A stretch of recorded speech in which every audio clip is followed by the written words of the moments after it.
ನೀನೊಬ್ಬ ಒಳ್ಳೆ ವ್ಯಕ್ತಿ ಆಗಬೇಕು. ನೀನೊಬ್ಬ ಒಳ್ಳೆ ವ್ಯಕ್ತಿ ಆಗಬೇಕು ಅಂದರೆ ನೀನು ನೂರಾರು ತಪ್ಪುಗಳನ್ನು ಮಾಡಬಾರ್ದು. ಯಾರು ನೂರಾರು ತಪ್ಪುಗಳನ್ನು ಮಾಡೋದಿಲ್ಲ ಅವರು ಒಳ್ಳೆ ವ್ಯಕ್ತಿ ಆಗ್ತಾರೆ. ಒಳ್ಳೆ ವ್ಯಕ್ತಿ ಇದರ ಹಿಂದಿನ ಅರ್ಥ ನೀನು ಯಾವುದೇ ತಪ್ಪು ಮಾಡದೇ ಇರುವಂತಹ ಒಂದು ವ್ಯಕ್ತಿ. ಆ ಥರ ನೀನು ಇರಬೇಕು ಅಂದರೆ ಗುರುಗಳ ಆಶ್ರಯಿಸಬೇಕು, ಶಾಸ್ತ್ರ ಸಂಪ್ರದಾಯ ಪಾಲನೆ ಮಾಡಬೇಕು. ಶಾಸ್ತ್ರ ಸಂಪ್ರದಾಯ ಪಾಲನೆ ಮಾಡಿ ಒಂದು ಒಳ್ಳೆ ವ್ಯಕ್ತಿ ಆಗಬೇಕು. ಅದೇ ಒಂದು ದೊಡ್ಡ ಸಮಾಜ ಸೇವೆ, ಅದೇ ದೇಶ ಸೇವೆ. ನೀನು ಪ್ರತಿ ನಿಮಿಷ, ಪ್ರತಿ ಸೆಕೆಂಡು, ಪ್ರತಿ ಗಳಿಗೆನೂ ಗುರುಗಳ ಆಶ್ರಯದಲ್ಲಿರಬೇಕು, ಗುರುಗಳ ಮಾರ್ಗದರ್ಶನದಂತೆ ಜೀವನ ಮಾಡಬೇಕು. ಯಾಕೆ ಅಂತಂದರೆ ಈ ದೇಹ ಇದೆಯಲ್ಲ, ನಿಮ್ಮ ಮೆದುಳಿದೆಯಲ್ಲ, ಅದು ನೀವು ಹೇಳ್ದಂಗೆ ಕೇಳೋದಿಲ್ಲ, ಅದು ಇನ್ನೊಬ್ಬರು ಹೇಳ್ದಂಗೆ ಕೇಳೋದು. ಆದರೆ ಆ ಇನ್ನೊಬ್ಬರು ಯಾರಾಗಿರಬೇಕು? ನಿನಗೆ ಗುರುಗಳಾಗಿರಬೇಕು. ಗುರುಗಳು ಹೇಳ್ದಂಗೆ ಕೇಳೋದು. ನಿನ್ನ ಬಾಯಿ ಒಳಗಡೆ ವಿಷ ಹಾಕಿದರೆ ನೀನು ಒಬ್ಬನೇ ಸಾಯ್ತೀಯ. ಆದರೆ ನಿನ್ನ ಕಿವಿ ಒಳಗಡೆ ವಿಷ ಹಾಕಿದರೆ ಸಾವಿರಾರು ಜನ ಸಾಯ್ತಾರೆ, ಲಕ್ಷಾಂತರ ಜನ ಸಾಯ್ತಾರೆ. ಅದೇ ರೀತಿ ನಿನ್ನ ಬಾಯಿ ಒಳಗಡೆ ಸ್ವೀಟ್ ಇಟ್ಟರೆ, ಶಕ್ತಿಶಾಲಿಯಾದ ವಸ್ತು ಇಟ್ಟರೆ ಶಕ್ತಿ ಬರುತ್ತೆ. ಅದೇ ರೀತಿ ನಿನ್ನ ಕಿವಿ ಒಳಗಡೆ ಒಂದು ಒಳ್ಳೆ ಮಾತು ಹೋದರೆ ಸಾವಿರಾರು ಜನ, ಲಕ್ಷಾಂತರ ಜನ ಒಳ್ಳೆಯದಾಗುತ್ತೆ. ನೀನು ಎಂಥದ್ದು ಕೇಳ್ತೀಯ ಅಂಥದ್ದಾಗುತ್ತೆ. ಕೆಟ್ಟದ್ದನ್ನು ಕೇಳಿದರೆ ನಿನಗೆ ಕೆಟ್ಟದ್ದಾಗುತ್ತೆ, ಒಳ್ಳೆಯದನ್ನು ಕೇಳಿದರೆ ಒಳ್ಳೆಯದಾಗುತ್ತೆ. ನಿನಗೆ ಒಳ್ಳೇದು ಯಾವುದು ಕೆಟ್ಟದ್ದು ಯಾವುದು ಅಂತ ಗೊತ್ತಾಗಲ್ಲ. ನೀನು ಗುರುಗಳನ್ನ ಆಶ್ರಯಿಸಬೇಕು, ಗುರುಗಳಿಂದ ಕೇಳಿ ತಿಳ್ಕೋಬೇಕು.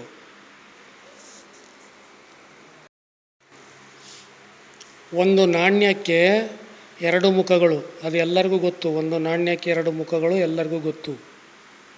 ಅದೇ ರೀತಿ ನಮ್ಮ ದೇಹಕ್ಕೂ ಕೂಡ ಎರಡು ಮುಖಗಳು, ಒಂದು ಒಳಗಿನ ಪ್ರಪಂಚ, ಇನ್ನೊಂದು ಹೊರಗಿನ ಪ್ರಪಂಚ. ನೀನು ಒಳಗಿನ ಪ್ರಪಂಚದಲ್ಲಿ ಬದುಕಿದರೆ ನಿನ್ನ ದೇಹದಲ್ಲಿ ಶಕ್ತಿ ಜಾಸ್ತಿ ಆಗುತ್ತೆ, ನೀನು ಶಕ್ತಿ ಸಂರಕ್ಷಣೆ ಆಗುತ್ತೆ. ಅದೇ ನೀನು ಹೊರಗಿನ ಪ್ರಪಂಚದಲ್ಲಿ ಬದುಕಿದರೆ ನಿನ್ನ ಶಕ್ತಿ ನಾಶ ಆಗುತ್ತೆ, ನಿನ್ನ ದೇಹ ದುರ್ಬಲ ಆಗುತ್ತೆ. ಹೊರಗಿನ ಪ್ರಪಂಚ ನಿನ್ನ ಶಕ್ತಿಯನ್ನು ನಾಶ ಮಾಡುತ್ತೆ, ಒಳಗಿನ ಪ್ರಪಂಚ ನಿನ್ನ ಶಕ್ತಿಯನ್ನು ವೃದ್ಧಿ ಮಾಡುತ್ತೆ, ಉತ್ಪತ್ತಿ ಮಾಡುತ್ತೆ. ಯಾವಾಗಲೂ ದೇಹದ ಒಳಗಿನ ಪ್ರಪಂಚಕ್ಕೆ ಸಂಬಂಧಪಟ್ಟ ಹಾಗೆ ಬದುಕು. ದೇಹದ ಒಳಗೆ ದೇವರಿದ್ದಾನೆ, ಅದೇ ನಿನ್ನ ಮೆದುಳು. ದೇಹದ ಒಳಗೆ ಒಂದು ಶಕ್ತಿ ಇದೆ, ಅದೇ ನಿನ್ನ ಮೆದುಳಿನ ಶಕ್ತಿ. ನಿನ್ನ ದೇಹದ ಒಳಗಡೆ ಒಂದು ಪ್ರಪಂಚ ಇದೆ, ಆ ಪ್ರಪಂಚದಲ್ಲಿ 33 ಕೋಟಿ ದೇವತೆಗಳಿದ್ದಾರೆ. ಅಂದರೆ ನಿನ್ನ ಬಾಡಿ ಸೆಲ್ಸ್ ಇದೆ, 200 ಟೈಪ್ಸು ಸೆಲ್ಸ್ ಇದೆ ಬಾಡಿಯಲ್ಲಿ, ಅವೆಲ್ಲ ದೇವತೆಗಳು. ನಿನ್ನ ದೇಹ ಒಂದು ದೇವಾಲಯ, ಅದರ ಒಳಗಡೆ ಇರತಕ್ಕಂಥ ದೇವರು ನಿನ್ನ ಮೆದುಳು. ನಿನ್ನ ಮನಸ್ಸೇ ದೇವಸ್ಥಾನ, ನಿನ್ನ ಭಾವನೆಗಳೇ ಪೂಜೆ. ಬಾಹ್ಯದಲ್ಲಿ ನೀನು ದೇವಸ್ಥಾನಕ್ಕೆ ಹೋಗ್ತೀಯ, ಪೂಜೆ ಮಾಡ್ತೀಯ. ಅಂತರಂಗದಲ್ಲಿ ನೀನು ಭಾವನೆಗಳಿಂದ ಪೂಜೆ ಮಾಡ್ತೀಯ. ಒಳ್ಳೆಯ ಭಾವನೆಗಳು, ಒಳ್ಳೆಯ ಕಲ್ಪನೆಗಳು ಪ್ರಾರ್ಥನೆ ಮಾಡೋದರಿಂದ ಬರುತ್ತೆ. ಪ್ರಾರ್ಥನೆ ಮಾಡು.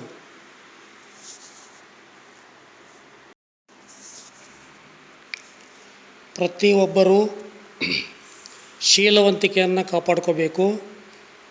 ಪುರುಷರಲ್ಲಿ ಕನ್ಯಾಪೊರೆ ಇರುತ್ತೆ, ಸ್ತ್ರೀಯರಲ್ಲಿ ಕೂಡ ಕನ್ಯಾಪೊರೆ ಇರುತ್ತೆ. ಆ ಪೊರೆ ಅದನ್ನು ಹರಿದಂಗೆ ಕಾಪಾಡ್ಕೋಬೇಕು. ಎಲ್ಲಿವರೆಗೂ ನಿನ್ನಲ್ಲಿ ಕನ್ಯಾಪೊರೆ ಇರುತ್ತೆ ಅಲ್ಲಿವರೆಗೂ ನಿನಗೆ ಸೆಕ್ಸ್ ಭಾವನೆಗಳು ಬರಲ್ಲ, ಸೆಕ್ಸ್ ಕಲ್ಪನೆಗಳು ಬರಲ್ಲ, ಸೆಕ್ಸ್ ಆಲೋಚನೆ ಬರಲ್ಲ. ನಿನ್ನ ಬಾಡಿ ಯಾವುದಕ್ಕೂ ರಿಯಾಕ್ಟ್ ಆಗಲ್ಲ, ಸೆಕ್ಸ್ ಫೀಲಿಂಗ್ ಬರಲ್ಲ. ಅದೇ ನಿನ್ನ ಕನ್ಯಾಪೊರೆ ಹರಿದೋದ್ರೆ ಸೆಕ್ಸ್ ಫೀಲಿಂಗ್ ಬರುತ್ತೆ. ಸೆಕ್ಸಿಗೆ ಸಂಬಂಧಪಟ್ಟಂಥ ಆಲೋಚನೆಗಳು, ಕಾಮುಕ ಕಲ್ಪನೆಗಳು, ಭಾವನೆಗಳು ಬರುತ್ತೆ. ಆದ್ದರಿಂದ ಶೀಲವಂತರಾಗಿರಬೇಕೆಲ್ಲರೂ. ಶೀಲವಂತರು ಅಂದರೆ ಕನ್ಯಾಪೊರೆಯನ್ನು ಹರ್ಕೋಬಾರ್ದು, ಕನ್ಯಾಪೊರೆಯನ್ನು ಡ್ಯಾಮೇಜ್ ಮಾಡ್ದಂಗೆ ಇರಬೇಕು. ಪುರುಷರಲ್ಲಿ ಕನ್ಯಾಪುರ ಇರುತ್ತೆ, ಸ್ತ್ರೀಯರಲ್ಲಿ ಕೂಡ ಕನ್ಯಾಪುರ ಇರುತ್ತೆ. ಎಲ್ಲಿಯವರೆಗೂ ಅದು ಇರುತ್ತೆ ಅಲ್ಲಿಯವರೆಗೂ ನಿಮ್ಮಲ್ಲಿ ದೇಹ ಸೌಂದರ್ಯ, ದೇಹ ಶಕ್ತಿ ಅಪಾರವಾಗಿರುತ್ತೆ. ಬಟ್ ನೀವು ಕನ್ಯಾಪೊರೆಯನ್ನು ಡ್ಯಾಮೇಜ್ ಮಾಡಿದರೆ, ಹರಿದ್ರೆ, ನಿನ್ನ ದೇಹ ಸೌಂದರ್ಯ ಹೊರಟೋಗುತ್ತೆ, ನಿನ್ನ ದೇಹ ಶಕ್ತಿ ಹೊರಟೋಗುತ್ತೆ. 24 ಅವರ್ಸು ದೇಹಶಕ್ತಿ ನಾಶಕ್ಕೆ, ದೇಹಶಕ್ತಿ ಮಾಡುವಂತಹ ಆಲೋಚನೆ ಬರುತ್ತೆ. ಇದನ್ನು ಯಾರೂ ಎಲ್ಲೂ ಹೇಳಿಲ್ಲ, ಹೇಳಿರೋದಿಲ್ಲ. ಇದನ್ನು ಕೇಳಿ ತಿಳ್ಕೊಳ್ರಿ. ವೈಜ್ಞಾನಿಕವಾಗಿ ಹೇಳಿದ್ದೀನಿ, ತಪ್ಪಾಗಿ ತಿಳ್ಕೊಬಾರ್ದು. ಎಲ್ಲರೂ ಇದನ್ನು ಜೀವನದಲ್ಲಿ ಅಳವಡಿಸ್ಕೊಳ್ರಿ. ಎಲ್ಲಿಯವರೆಗೂ ನೀವು ಕೆಟ್ಟದ್ದನ್ನು ನೋಡೋದಿಲ್ಲ, ಕೇಳೋದಿಲ್ಲ, ಮಾತಾಡೋದಿಲ್ಲ, ಅಲ್ಲಿಯವರೆಗೂ ಕನ್ಯಾಪೊರೆ ಹಾಗೇ ಇರುತ್ತೆ, ಪುರುಷರಲ್ಲಿ ಮತ್ತು ಸ್ತ್ರೀಯರಲ್ಲಿ. ಇದು ಚೆನ್ನಾಗಿ ನೆನಪಿಟ್ಕೊಳ್ಳಿ. ಯಾವುದೇ ಕಾರಣಕ್ಕೂ ಅದನ್ನು ಡ್ಯಾಮೇಜ್ ಮಾಡಬಾರ್ದು.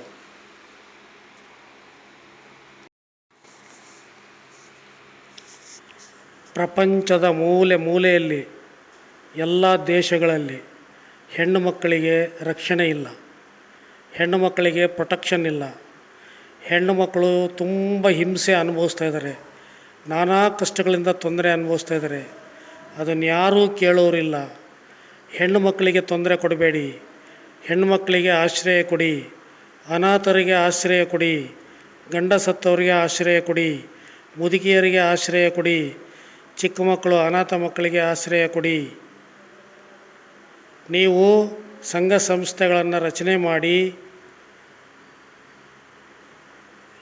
ಅನಾಥರು, ವಿಧವೆಯರು, ಮುದುಕಿಯರು, ಹೆಣ್ಣು ಮಕ್ಕಳನ್ನು ದತ್ತು ಪಡೆದು ಅವರಿಗೆ ಜೀವನ ಮಾರ್ಗವನ್ನು ಕಲ್ಪಿಸಿ, ಮಕ್ಕಳಿಗೆ ಒಳ್ಳೆಯ ವಿದ್ಯಾಭ್ಯಾಸ ಕೊಟ್ಟು ಅಧಿಕಾರಿಯನ್ನಾಗಿ ಮಾಡಿ, ವಿಧವೆಯರಿಗೆ ಜೀವನ ಒಂದು ಮಾರ್ಗ ತೋರಿಸಿ, ಅವರ ಒಂದು ವ್ಯಾಪಾರ ಉದ್ಯೋಗದಲ್ಲಿ ತೊಡಗಿಸಿ ಅವರ ಜೀವನ ಚೆನ್ನಾಗಿರುವಂತೆ ಮಾಡಿ. ಮುದುಕಿಯರು ಆಶ್ರಯಿಸಿ, ಮುದುಕಿಯರನ್ನು ಆಶ್ರಯ ಕೊಡಿ.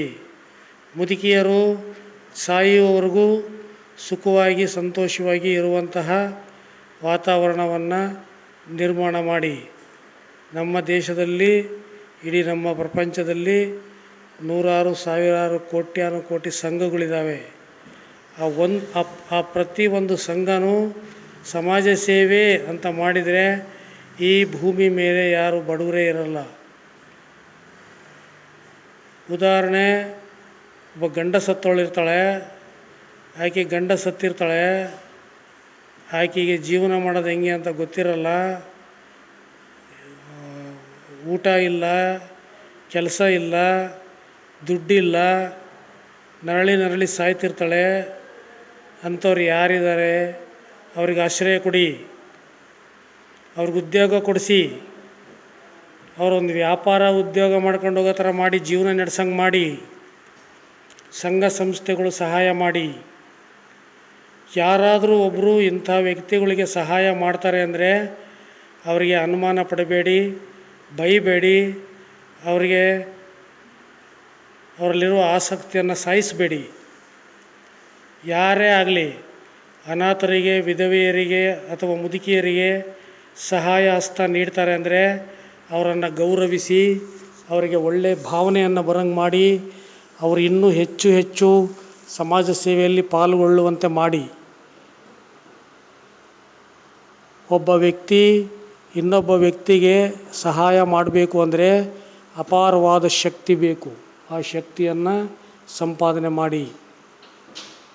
ಶಕ್ತಿ ಬಹಳ ಮುಖ್ಯ. ಪ್ರತಿಯೊಬ್ಬರೂ ಧರ್ಮವನ್ನು ಕಲೀರಿ, ಸಂಪ್ರದಾಯವನ್ನು ಕಲೀರಿ, ಮಾನವತ್ವ ಕಲೀರಿ. ನಿಮ್ಮ ಮೆದುಳು ಇನ್ನೊಂದು ಮೆದುಳನ್ನು ಸೃಷ್ಟಿ ಮಾಡುತ್ತೆ.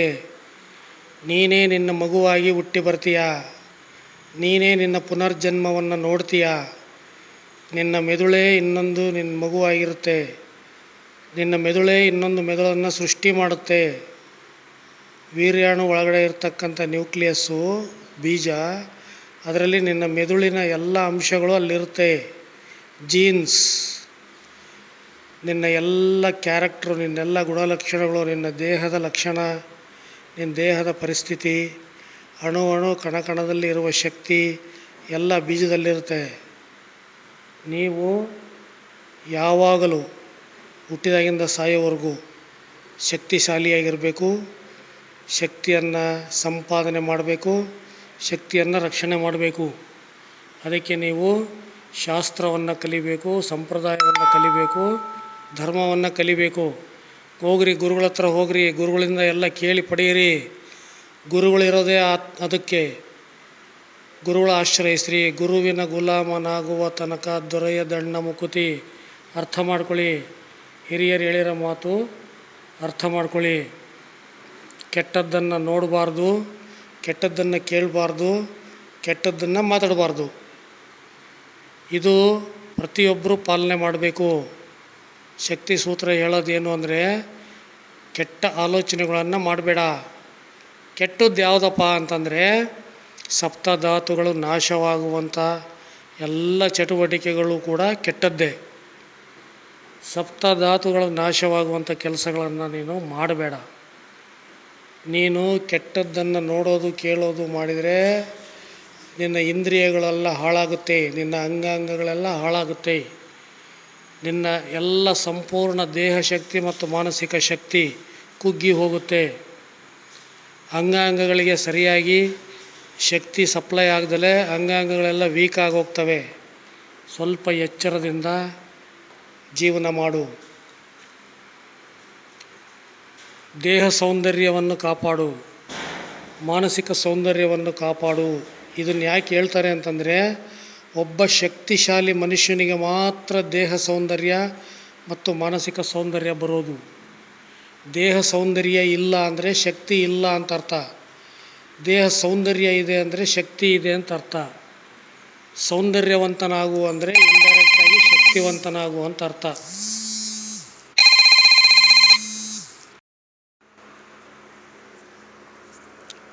ಗರ್ಭಿಣಿ ಸ್ತ್ರೀಯರು ಶಾಸ್ತ್ರ ಸಂಪ್ರದಾಯಗಳನ್ನು ಪಾಲನೆ ಮಾಡಬೇಕು.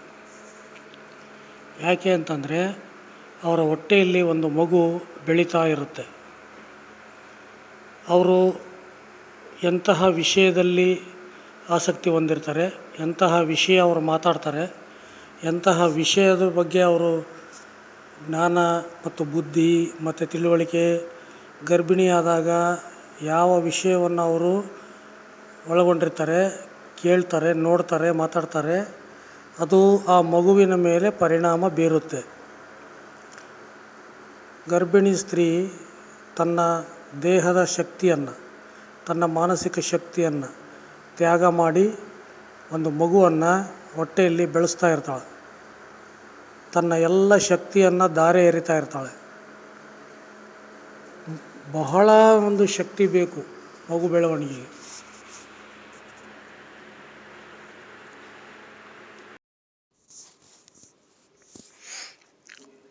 ನಾವು ಕೆಲವೊಂದು ವ್ಯಕ್ತಿಗಳನ್ನ ನೋಡ್ತೀವಿ, ಕೆಲವೊಂದು ಸನ್ನಿವೇಶಗಳನ್ನ ನೋಡ್ತೀವಿ, ಕೆಲವೊಂದು ಸಮಯ ಸಂದರ್ಭಗಳನ್ನು ನೋಡ್ತೀವಿ. ಅದು ನಮಗೆ ತೃಪ್ತಿ ತರಲ್ಲ, ತೃಪ್ತಿಕರವಾಗಿರಲ್ಲ. ನಮ್ಮ ಮನಸ್ಸಿನಲ್ಲಿ ಆಗುವ ಒಂದು ಸಾಮಾನ್ಯ ಅನುಭವ, ಭಾವನೆ, ಹೀನ ಭಾವನೆ, ನಿಂದನೆಯ ಭಾವನೆ, ಇವೆಲ್ಲ ಜಿಗುಪ್ಸೆಯನ್ನು ತರ್ತವೆ. ಜಿಗುಪ್ಸೆ ಹೊಂದಿದವರು ಆತ್ಮಹತ್ಯೆ ಆಲೋಚನೆ ಮಾಡ್ತಾರೆ, ಬೇರೆಯವ್ರನ್ನ ಕೆಡ್ಸೋಕ್ಕೆ ಆಲೋಚನೆ ಮಾಡ್ತಾರೆ, ತನ್ನ ದೇಹವನ್ನೇ ತಾನು ನಾಶ ಮಾಡ್ಕೊಳ್ಳೋದಕ್ಕೆ ಆಲೋಚನೆ ಮಾಡ್ತಾರೆ. ಹೀನ ಭಾವನೆ, ಭಯ, ಇವೆಲ್ಲ ಸಾಮಾನ್ಯ ಅನುಭವಗಳು ಆಗ್ತವೆ. ಯಾಕೆ ಆಗ್ತವೆ ಅಂದರೆ, ಅತಿಯಾದ ಶಕ್ತಿ ನಾಶದಿಂದ ಆಗ್ತವೆ. ಅತಿಯಾದ ಶಕ್ತಿ ನಾಶದಿಂದ ಬೇಸರ ಆಗುತ್ತೆ, ಜಿಗುಪ್ಸೆ ಬರುತ್ತೆ. ಅಂಥವ್ರು ಯಾರಾದರೂ ಇದ್ದರೆ ಅವರು ಈ ಕೂಡಲೇ ಶಕ್ತಿ ಸಂಪಾದನೆಯಲ್ಲಿ ತೊಡಗಬೇಕು, ಶಕ್ತಿ ಉತ್ಪಾದನೆ ಮಾಡಬೇಕು, ಶಕ್ತಿಯನ್ನು ದೇಹದಲ್ಲಿ ಸಂಗ್ರಹಣೆ ಮಾಡಬೇಕು ಮತ್ತು ಶಕ್ತಿಯನ್ನು ಸಂರಕ್ಷಣೆ ಮಾಡಬೇಕು, ಶಕ್ತಿಯನ್ನು ಸದುಪಯೋಗ ಮಾಡಬೇಕು. ಈ ಕೂಡಲೇ ಶಕ್ತಿ ಸಂರಕ್ಷಣೆಯಲ್ಲಿ ತೊಡಗಬೇಕು ಎಂಥವ್ರು ಯಾರಾದರೂ ಇದ್ದರೆ. ನೀನು ಇಂದ್ರಿಯ ನಿಗ್ರಹ ಮಾಡಿಬಿಟ್ರೆ ನೀನು ಅಂದ್ಕೊಂಡಿದ್ದೆಲ್ಲ ಆಗುತ್ತೆ, ಅಂದ್ಕೊಂಡಿದ್ದೆಲ್ಲ ಸಿಗುತ್ತೆ. ಇಂದ್ರಿಯ ನಿಗ್ರಹ ಅಂದರೆ ಏನು ಅಂತೇಳಿ ನೀವು ತರಬೇತಿಯನ್ನು ಪಡಿಬೇಕು. ನೀವು ಹತ್ತಿರದ ಗುರುಗಳ ಹತ್ರ ಹೋಗಿ ತರಬೇತಿಯನ್ನು ಪಡಿಬೇಕು. ಅದನ್ನು ನೀವು ಕಲಿಬೇಕು. ಇಂದ್ರಿಯ ನಿಗ್ರಹ ಮಾಡೋದ್ರಿಂದ ಇಂದ್ರ ಪದವಿ ಸಿಗುತ್ತೆ. ನೀವು ಇಂದ್ರಿಯ ನಿಗ್ರಹ ಮಾಡಿದರೆ ನೀನು ಇಡೀ ಪ್ರಪಂಚಕ್ಕೆ ರಾಜ, ನೀನು ಒಡೆಯ. ನಿನಗೆ ತುಂಬ ಗೌರವ ಮತ್ತು ಮರ್ಯಾದೆ ಸಿಗುತ್ತೆ. ನೀವು ಮನಸ್ಸಿನ ಬಗ್ಗೆ ಹೆಚ್ಚಿಗೆ ತಿಳ್ಕೋಬೇಕು. ಮನಸ್ಸಿನ ಬಗ್ಗೆ ಜ್ಞಾನ ಇರಬೇಕು. ನೀವು ಮನಸ್ಸಿನ ವೇಗ ಇವತ್ತಿನವರೆಗೂ ಯಾರೂ ಕಂಡುಹಿಡಿಯೋಕ್ಕಾಗಿಲ್ಲ. ನೀವು ಇಲ್ಲಿಂದ ಚಂದ್ರಲೋಕಕ್ಕೆ ಹೋಗೋಕ್ಕೆ ಎಷ್ಟೊತ್ತು ಬೇಕು? ಮನಸ್ಸು. ನೀವು ಇಲ್ಲಿಂದ ಸೂರ್ಯನ ಹತ್ರ ಹೋಗೋಕ್ಕೆ ಎಷ್ಟೊತ್ತು ಬೇಕು? ಮನಸ್ಸು. ನೀವು ಇಲ್ಲಿಂದ ಅಮೇರಿಕಕ್ಕೆ ಹೋಗೋಕ್ಕೆ ಎಷ್ಟೊತ್ತು ಬೇಕು? ಮನಸ್ಸು. ಮನಸ್ಸಿನ ವೇಗ ತುಂಬ ಫಾಸ್ಟ್. ಅದನ್ನು ನೀವು ಊಹಿಸೋಕ್ಕಾಗಲ್ಲ. ಇದುವರೆಗೂ ಮನಸ್ಸಿನ ವೇಗವನ್ನು ಕಂಡುಹಿಡಿಯೋದಕ್ಕೆ ಯಾರಿಂದಲೂ ಸಾಧ್ಯವಿಲ್ಲ. ನಾವು ಬ್ಲ್ಯಾಕ್ ಹೋಲ್ ಹತ್ರ ಹೋಗೋಕ್ಕೆ ಎಷ್ಟೊತ್ತು ಬೇಕು? ಮನಸ್ಸು. ಅದೇ ಮನಸ್ಸು ಎಷ್ಟು ಫಾಸ್ಟಾಗಿದೆ ಅಂತ ಹೇಳಿಬಿಟ್ಟು ನೀವೇ ಊಹೆ ಮಾಡಿರಿ. ಇಂತಹ ಒಂದು ಮನಸ್ಸಿದೆಯಲ್ಲ, ಇದು ಎಲ್ಲರಿಗೂ ಇದೆ. ಈ ಮನಸ್ಸಿನ ಶಕ್ತಿಯನ್ನು ನೀವು ಕಾಪಾಡ್ಕೋಬೇಕು, ರಕ್ಷಣೆ ಮಾಡಬೇಕು. ಇದೇ ಶಕ್ತಿ ಸೂತ್ರ.